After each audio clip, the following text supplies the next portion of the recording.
Hello children, welcome back to my class. आज की class में हम चैप्टर सर्कल्स क्लास 9 का, जो कि बहुत इंपॉर्टेंट चैप्टर है, उसका एक बहुत इंपॉर्टेंट एग्जाम्पल करने जा रहे हैं। और ये एग्जाम्पल 99% एग्जाम में आता है और इसके मार्क्स भी बहुत ज्यादा होते हैं और कुछ बच्चे इसमें बहुत कंफ्यूज भी हो जाते हैं, हालांकि बहुत सिंपल है। तो आज हम जैसे करने जा रहे हैं उसके बाद तो आपको लगेगा कि ओहो, ये तो इतना इजी था, हम क्यों इसमें मार्क्स लूज कर रहे थे। तो देखिए, चलिए स्टार्ट करते हैं। अब ये है एग्जाम्पल 6, जो कहता है prove that the quadrilateral formed by the internal angle bisectors of any quadrilateral is cyclic. अब इसका मतलब क्या है, सबसे पहले मैं एक फिगर बनाती हूँ, उससे आपको समझाएंगे ताकि आपको एकदम क्लियर हो जाए। देखिए, अब सबसे पहले है क्वाड्रिलेटरल लेना, हमें कोई भी क्वाड्रिलेटरल लेते हैं। It can be any. अब क्वाड्रिलेटरल में आप रेक्टेंगल ले लो, स्क्वायर ले लो, ट्रेपीजियम ले लो, पैरेललोग्राम ले लो, एंड एनी क्वाड्रिलेटरल मतलब किसी भी तरह के जिसकी सारी साइड्स अनइक्वल है, कोई भी ले सकते हैं। अब हमें बोला है कि इसके इंटरनल एंगल बाइसेक्टर्स, मान लो क्वाड्रिलेटरल है ये ABCD, एंड बच्चों ये एग्जाम्पल के जितने भी पॉइंट्स हैं मैं अकॉर्डिंग टू आपकी बुक ही ले रही हूँ, ताकि अगर आपको कहीं भी डाउट हो, कभी कभी बुक में बच्चे देखते हैं तो उनको समझ में नहीं आता। सो सेम पॉइंट्स लेने का यही रीजन है, ताकि आपको कंफ्यूजन ना रहे। आप बुक में से देखते हो, यहाँ देखते हो, नोट्स बनाया करिए साथ साथ, तो आपको इजिली समझ में आ जाएगा, कहीं भी कोई कंफ्यूजन नहीं रहेगा। ठीक है, तो अब चारों एंगल्स, ये ABCD चार एंगल्स है ना, इनके इंटरनल बाइसेक्टर्स। अब इंटरनल मतलब अंदर वाले ये एंगल्स है ना, इनके बाइसेक्टर मतलब उनको जो हाफ में, बिल्कुल हाफ में डिवाइड करता है, वो होता है एंगल बाइसेक्टर। ठीक है, अब ये बाइसेक्टर इसका है, ये इसका बाइसेक्टर है, एंड ये एंगल C का बाइसेक्टर है। तो मतलब अब इसको पहले ले लेते हैं, पॉइंट्स EF GH। अब देखिए, अब मतलब समझते हैं कि the quadrilateral formed by the internal angle bisectors of any quadrilateral, internal angle bisectors of any quadrilateral. Any quadrilateral मतलब ये ABCD हमने ले लिया, उसके इंटरनल एंगल बाइसेक्टर्स कौन से? A का एंगल बाइसेक्टर है ये AH, B एंगल का एंगल बाइसेक्टर है BF, एंगल C का एंगल बाइसेक्टर हो गया CF, एंड एंगल D का एंगल बाइसेक्टर हो गया DH। तो ये चारों से ये छोटा सा अंदर क्वाड्रिलेटरल बन रहा है ना, कौन सा? EFGH, ये क्वाड्रिलेटरल बन रहा है। तो वो वाला क्वाड्रिलेटरल है, हमने ये प्रूव करना है कि ये जो फॉर्म हो रहा है क्वाड्रिलेटरल, दैट इज साइक्लिक। तो हमें प्रूव करना है quadrilateral EFGH is a cyclic quadrilateral. अब हमें साइक्लिक क्वाड्रिलेटरल की प्रॉपर्टी पता है, क्वाड्रिलेटरल साइक्लिक कब होता है या फिर उसकी प्रॉपर्टी क्या है? साइक्लिक क्वाड्रिलेटरल में ऑपोजिट एंगल्स का सम क्या होता है? 180 डिग्री, या फिर कहते हैं कि opposite angles of a cyclic quadrilateral are supplementary. एक ही बात है ना। तो मतलब ये एंगल अंदर वाला, ये E एंड G, या इसको FEH और FGH बोल सकते हैं, इन दोनों का सम 180 डिग्री होगा। ऐसे ही ये जो एंगल है, इन दोनों का सम क्या होगा? 180 डिग्री। तो ये हमें प्रूव कर देंगे हम। तो इसका मतलब है this is a cyclic quadrilateral. तो करते कैसे हैं? Let's start. सबसे पहले हम लिखते हैं गिवन,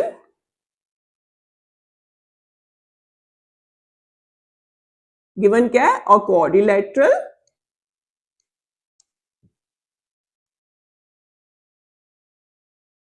कौन सा? ABCD, एक क्वाड्रिलेटरल दिया है, and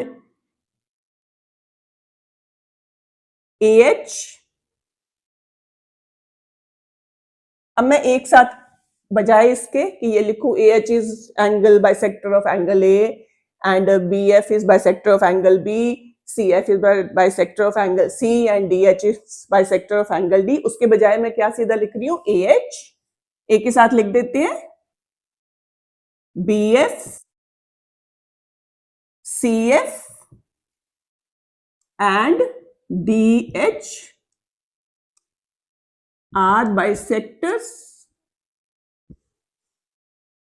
of angle A, angle B, angle C and angle D हमने एक साथ लिख दिया रिस्पेक्टिवली।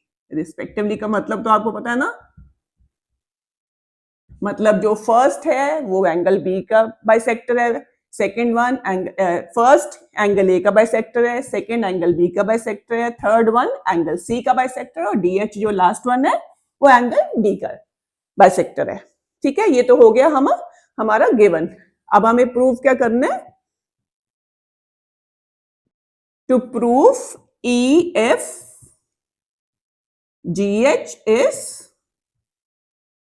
अ साइक्लिक क्वाड्रिलेटरल। आप क्वाड्रिलेटरल को पूरा भी लिख सकते हैं, QUAD डॉट भी लिख सकते हैं शॉर्ट में। ठीक है, कभी कभी टाइम नहीं होता, जल्दी में हमें टाइम कम बचा है तो आप शॉर्ट फॉर्म्स भी यूज कर सकते हैं जहां पॉसिबल हो। ओके, अब इसको हम प्रूव कैसे करेंगे? सबसे पहले हम लेंगे, ये देखिए ध्यान से देखिए, पहले समझिए इसको। ट्राइंगल ABE देख रहे हो ना? अब ट्राइंगल ABE में ये वाला एंगल, इसको ले लेते हैं एंगल 1 मान लो, ये एंगल 2, ठीक है, and this is angle AEB, इसको हम ले लेते हैं आपके कन्वीनियंस के लिए, इजी बनाने के लिए I am taking it angle 3, क्योंकि हमें या तो इसको AEB पूरा लिखना होगा, तो इजी बनाने के लिए I am writing it as angle 3। तो इन तीनों सम का एंगल 1, 2, 3 का सम क्या होगा? 180 degree. Angle sum property of triangle वो तो पता है, बहुत इजी है। तो इन तीनों का सम क्या होगा? 180 डिग्री। तो अगर इन तीनों का सम 180 डिग्री है तो एंगल 3 विल बी 180 माइनस इन दोनों का सम। ठीक है, और ये दोनों क्या है? This angle 1 is half of angle A। Why? क्योंकि AH is bisector of angle A, तो 1 जो है वो A का हाफ हो जाएगा। Similarly 2 will be half of angle B। तो सबसे पहले हम ये लगाएंगे। अब अगर हमारे पास 3 जो भी आएगा, अब हमें पता है 3 और ये अंदर वाला एंगल जो है FEH, ये वाला एंगल जो है that they are making vertically opposite angles, क्योंकि देखिए ये AH एंड BF ये यहां पे इंटरसेक्ट कर रहे हैं ना दोनों। तो जब दो इंटरसेक्टिंग लाइंस होती हैं तो ऑपोजिट एंगल्स क्या बनते हैं? वर्टिकली ऑपोजिट एंगल्स, तो वो इक्वल होते हैं। तो it means this angle will be equal to angle this 3, equal आ जाएंगे। तो जो भी आएगा वो इक्वल टू दिस आ जाएगा। सिमिलरली सेम तरीके से इस ट्राइंगल में भी हम लगाएंगे यही चीज। तो उसमें इसको हम मान लो ले लेते हैं एंगल 4। अब इसमें हमने एक बार प्रोसेस शो कर दिया तो दूसरे में प्रोसेस पूरा शो करने की जरूरत नहीं है, क्योंकि वो सेम एग्जैक्टली सेम वे में होता है। तो this will be equal to this angle, angle FGH। तो पहले यहां तक करते हैं, तो देखेंगे उसके बाद आपको हमें जो रिजल्ट चाहिए ना वो मिल जाएगा। देखिए कैसे। चलिए स्टार्ट करते हैं proof. Now in triangle AEB, angle 1 plus angle 2 plus angle 3 is equals to 180 degree. Why? Reason लिखना जरूरी है, angle sum property of triangle. So angle 3 is equals to 180 degree minus sum of angle 1 plus angle 2. इन दोनों को उधर ले गए तो उन दोनों का सम उसमें से माइनस हो जाएगा। Now 1 is half of A, मैंने आपको बताया, वही लिखेंगे यहां पे। Angle 3 is equals to 180 degree minus half of angle A plus 2 is half of angle B। अब हमने यहां पे लिख दो दिया, तो मैंने आपको हमेशा बताया बेटा ज्योमेट्री में बिना रीजन के, बिना कारण के आपको कुछ नहीं लिखना, क्योंकि उसके मार्क्स होते हैं। अगर नहीं रीजन लिखोगे तो मार्क्स लूज करोगे। So that is a must. तो यहाँ पे हम रीजन लिखेंगे इसका, हमने क्यों 1 को हाफ ऑफ A लिखा है और क्यों B 2 को हाफ ऑफ B लिखा है। Because AH bisects angle A and BF bisects angle B. तो इसलिए क्योंकि ये बाइसेक्टर है उसके, तो ये इनका हाफ हो जाएगा। ठीक है, चलिए अब ये तक हमारा, अच्छा इसको हम ऐसे भी लिख सकते हैं, अब 180 डिग्री माइनस हाफ हम कॉमन लिख लें, angle A plus angle B, तो एंगल 3 हमारा इसके इक्वल आ गया। बट एंगल 3 और F E H are making vertically opposite angles, आपको पहले भी बताया, तो वो इक्वल होंगे।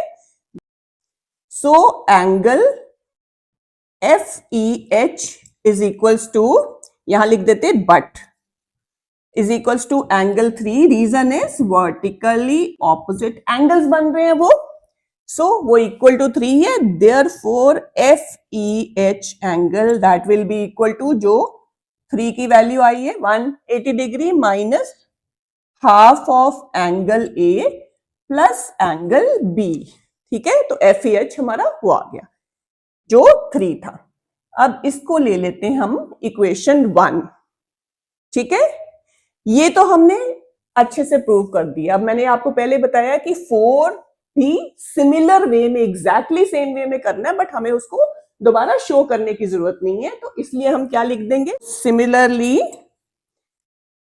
क्योंकि 4 और angle F G H are making vertically opposite angle, तो angle F G H will be equal to 4, तो वो भी आ जाएगा 180 degree minus angle half of angle C plus angle D, तो इसी से हमारा वो आ जाएगा। सो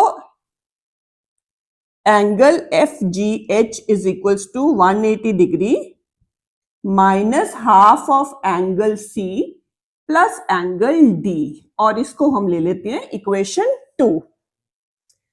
यहां तक क्लियर है ना? आई होप बिल्कुल क्लियर है यहां तक।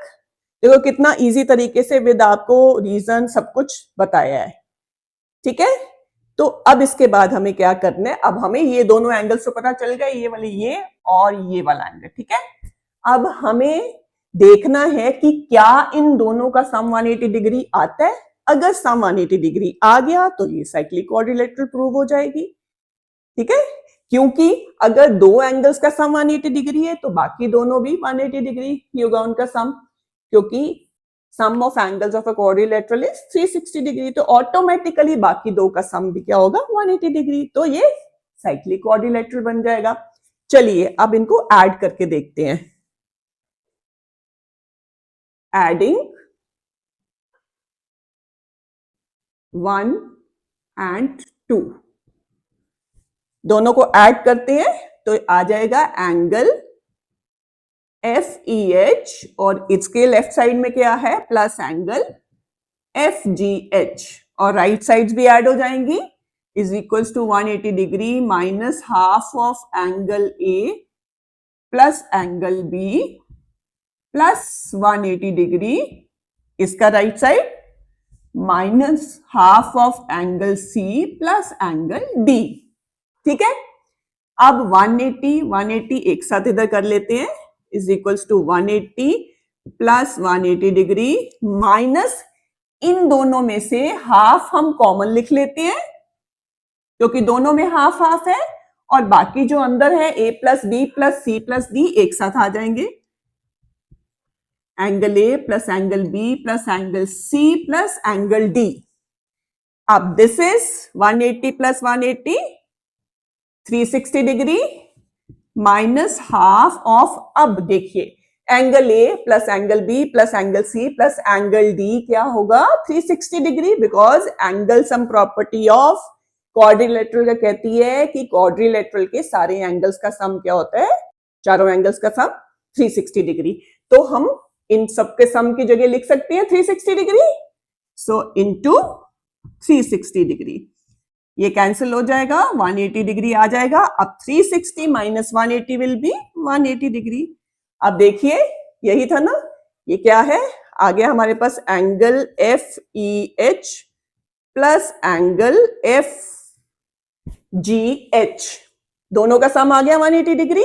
सो अगर दो एंगल्स का सम, ऑपोजिट एंगल्स का सम 180 डिग्री आ गया तो it means this is a cyclic quadrilateral. तो हमें वो दो बाकी दोनों प्रूव करने की जरूरत नहीं है, अगर लिखना चाहो तो लिख दो। Therefore angle E F G plus angle EHG is equals to 180 degree. That is quadrilateral EFGH is cyclic. Hence proved.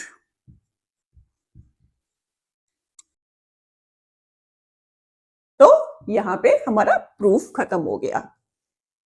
तो देखिए कितना इजी वे में, देखिए पहली बार आप जब समझते हो ना अच्छे से, थोड़ा सा टाइम लगता है, मैं आपको अच्छे से समझा रही हूँ, बट एक बार आपको समझ आ गया तो ये बिल्कुल this is just a cake walk, बहुत ही इजी है।